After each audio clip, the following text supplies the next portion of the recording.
Hello friends, welcome to the channel. I hope all of you had a wonderful festival season. Festivals अब almost over हो चुके हैं. अब अपनी पढ़ाई में जुट जाइए. आपके एग्जाम्स अब आने ही वाले हैं. देखते ही देखते एक महीना कब बीत जाएगा पता भी नहीं चलेगा. Please keep on giving your nice comments on all the videos that you watch from my channel. That keeps on, giving me the boost to create more resources for you.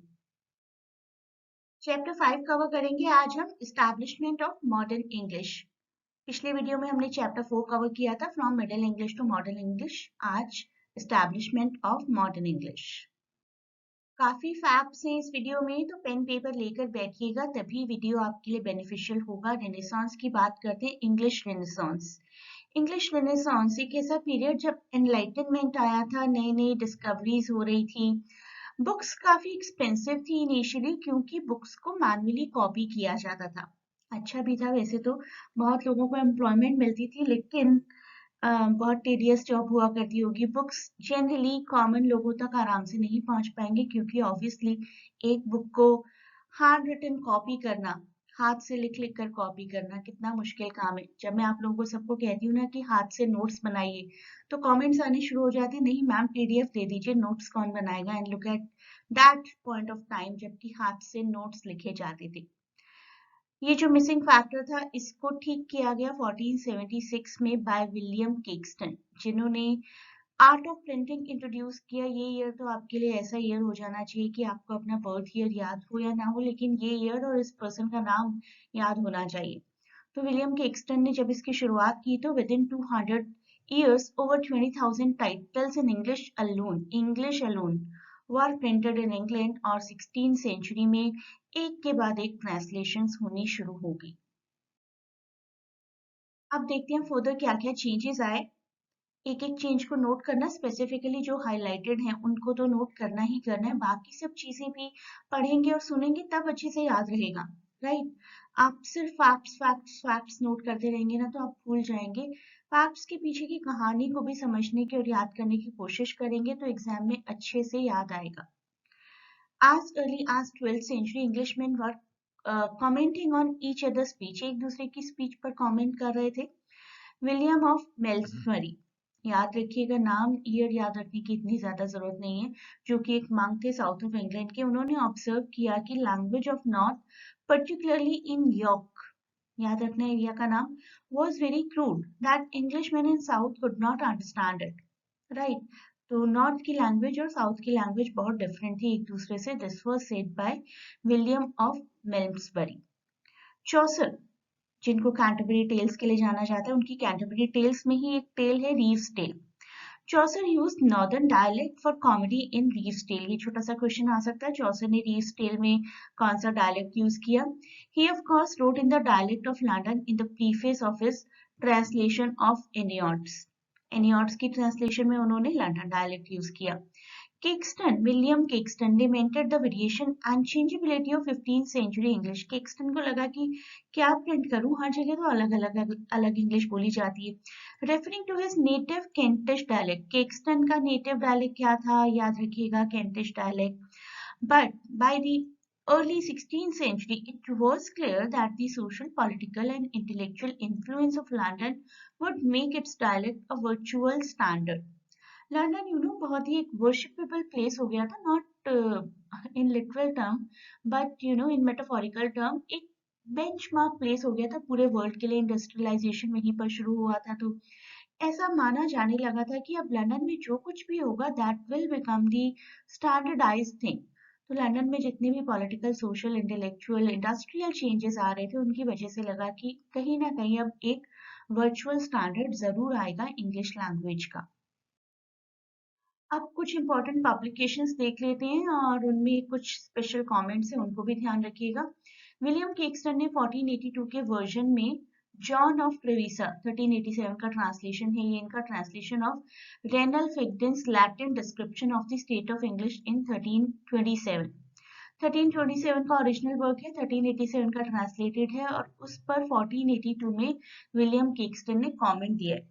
Therefore, it is that men of mercies, that men of Tyndall, England, as it were partners with the ends, understand better the side language northern and southern than northern and southern understand each other. तो इन्होंने लिखा कि ऐसा लगता है देखकर कि north और साउथ के लोग एक दूसरे को इतना अंडरस्टैंड नहीं करते हैं जितने कि उनको बाहर से ऑब्जर्व करने वाले लोग। आपको किसी भी इंपॉर्टेंट बुक के राइटर का नाम आ सकता है एग्जाम में, कमेंट्स आ सकता है, तो सब कुछ ध्यान से देखिए।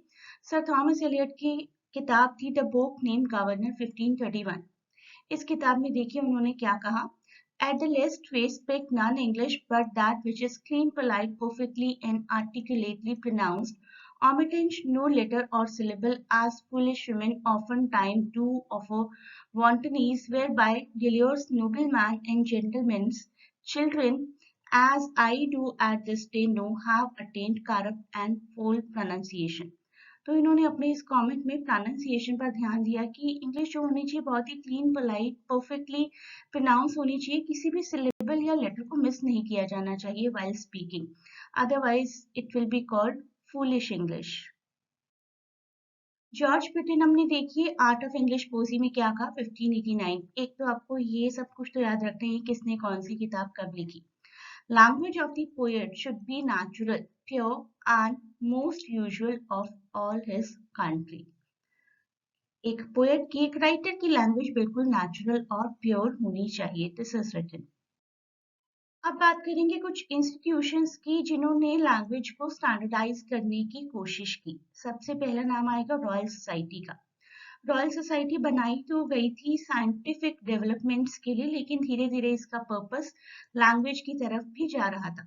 Royal Society originated on, to be precise, 28 November 1660 when 12 men met after a lecture of Gresham College, London by Christopher Wren। याद रखना है आपको किसके लेक्चर के बाद इस सोसाइटी को फॉर्म किया गया था।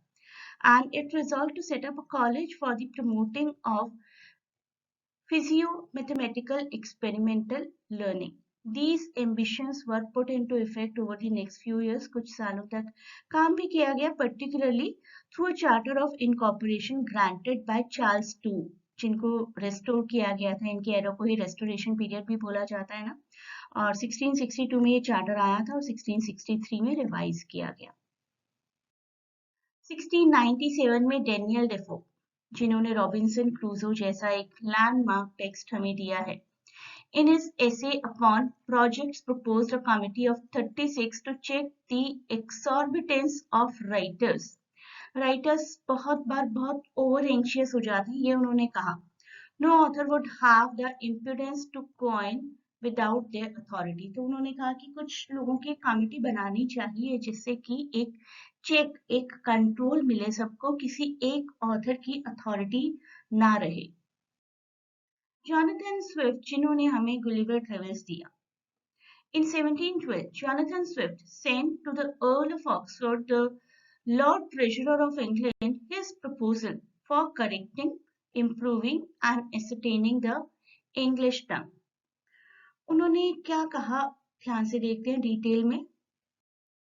इसमें उन्होंने प्रपोज किया कि एक एकेडमी होनी चाहिए that would not so much prevent as control change, admitting carefully screen new words to the language only after defective words had been improved or rejected। उन्होंने ये नहीं कहा कि लैंग्वेज पर हर तरीके का कंट्रोल रखा जाए, लेकिन अगर लैंग्वेज से कुछ ऐसे वर्ड्स को हटा दिया जाए जिनकी जरूरत नहीं या फिर इम्प्रूव किया जाए, या तो इम्प्रूवमेंट हो वर्ड्स की या फिर रिजेक्शन हो जाए एक लैंग्वेज में से। For example mob for mobile हम यूज भी यही करते हैं, and extra for extra ordinary, इस तरीके के सजेशंस दिए गए। अब बात करेंगे सैमुअल जॉनसन की डिक्शनरी की 1755। ये ईयर भी आपको बिल्कुल ऐसे याद होना चाहिए जैसे आपका बर्थ ईयर हो, just like Caxton's press printing press 1476, right. In 1755 Samuel Johnson ने डिक्शनरी पब्लिश की। ऑल्दो पहले भी काफी डिक्शनरीज आ चुकी थी, a dozen earlier dictionaries were there, but this dictionary was a landmark thing। It was considered to be serious lexicography। इसके 7 साल बाद 1762 में रॉबर्ट लविट ने भी एक लैंडमार्क वर्क किया, published as Short Introduction to English Grammar।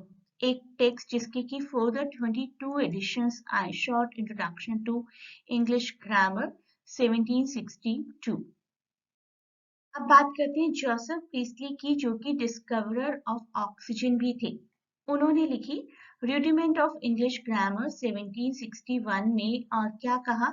He forcibly argued that the only criterion to judge usage by was the English of those who use the language most skillfully.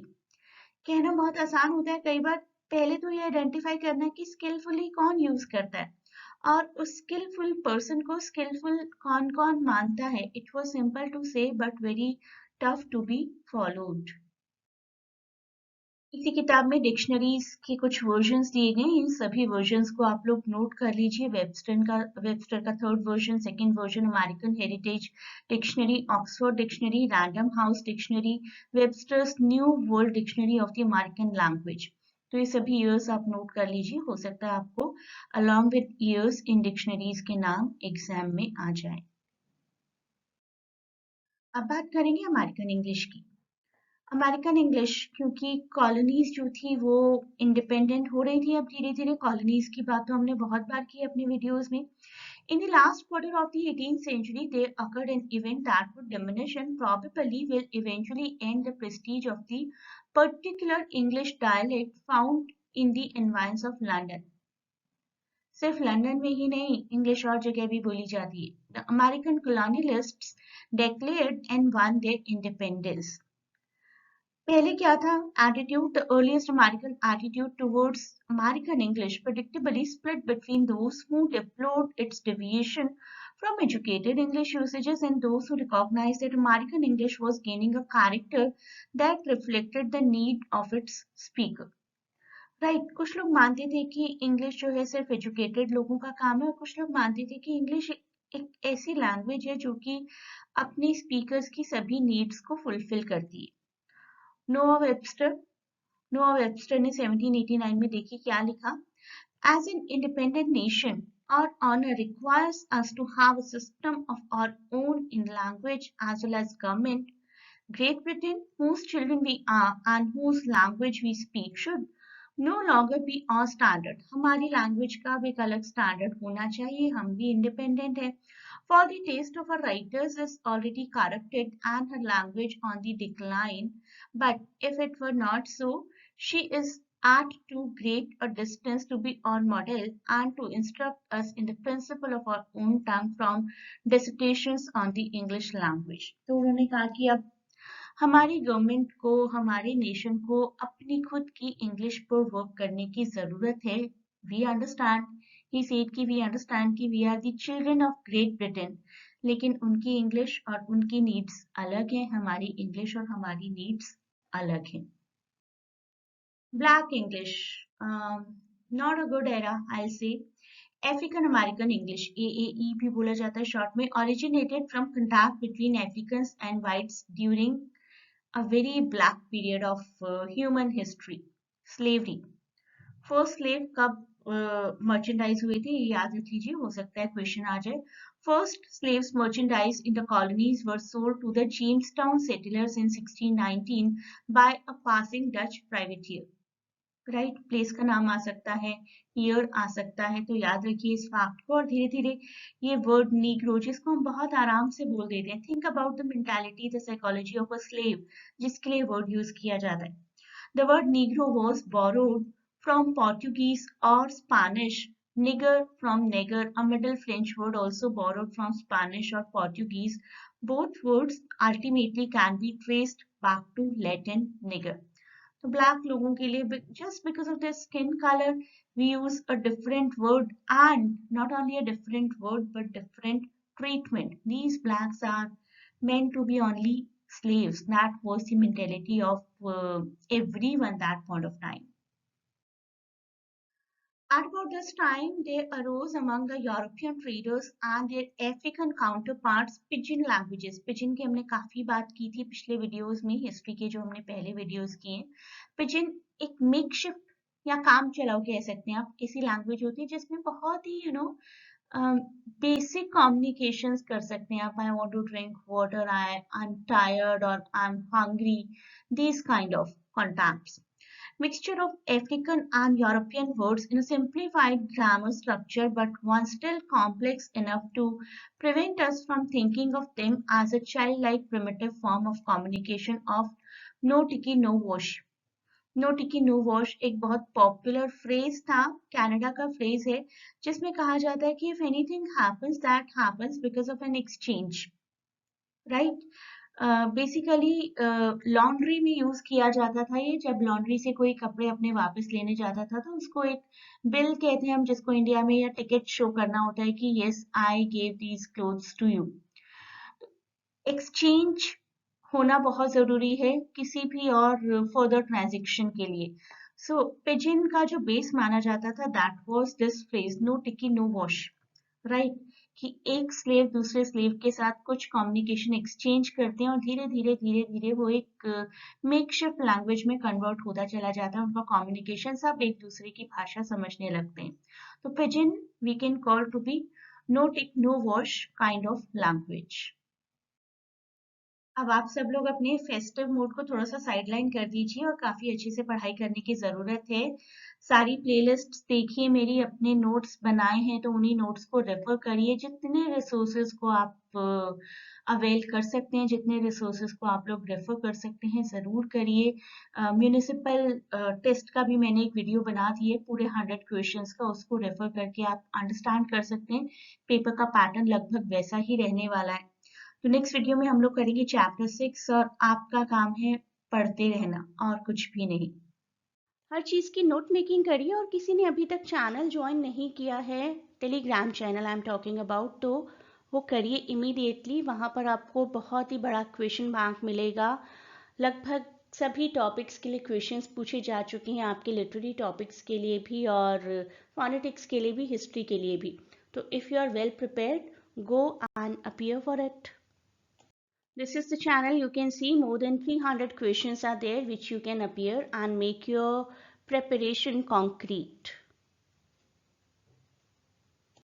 इस video के description में आपको poetry, short story, play, novel, ऐसे, history, इसके साथ साथ MCQ की भी एक प्लेलिस्ट मिलेगी अब, और फोनेटिक्स की भी. तो जुट जाइए अपनी तैयारियों में. बस अब कुछ भी कोई एक्सक्यूज़ नहीं होना चाहिए कि पढ़ने का टाइम नहीं मिला या व्हाट्सोएवर. एग्ज़ाम के लिए अपीयर कर रहे हैं तो प्रिपेयर करके करिए ना. और प्रिपरेशन के लिए आपको पूरा सोर्स मटेरियल दिया ही जा रहा है, लेकिन नोट मेकिंग आपको खुद करनी है. उस पर मैं हमेशा स्ट्रेस करती हूँ, और नोट मेकिंग खुद करने के बहुत अच्छे रेस्पॉन्सेज आ रहे हैं मेरे पास. वो भी मैं किसी दिन आपसे शेयर करूँगी, उन सब रेस्पॉन्सेज को भी. अभी के लिए आप अपनी पढ़ाई करिए.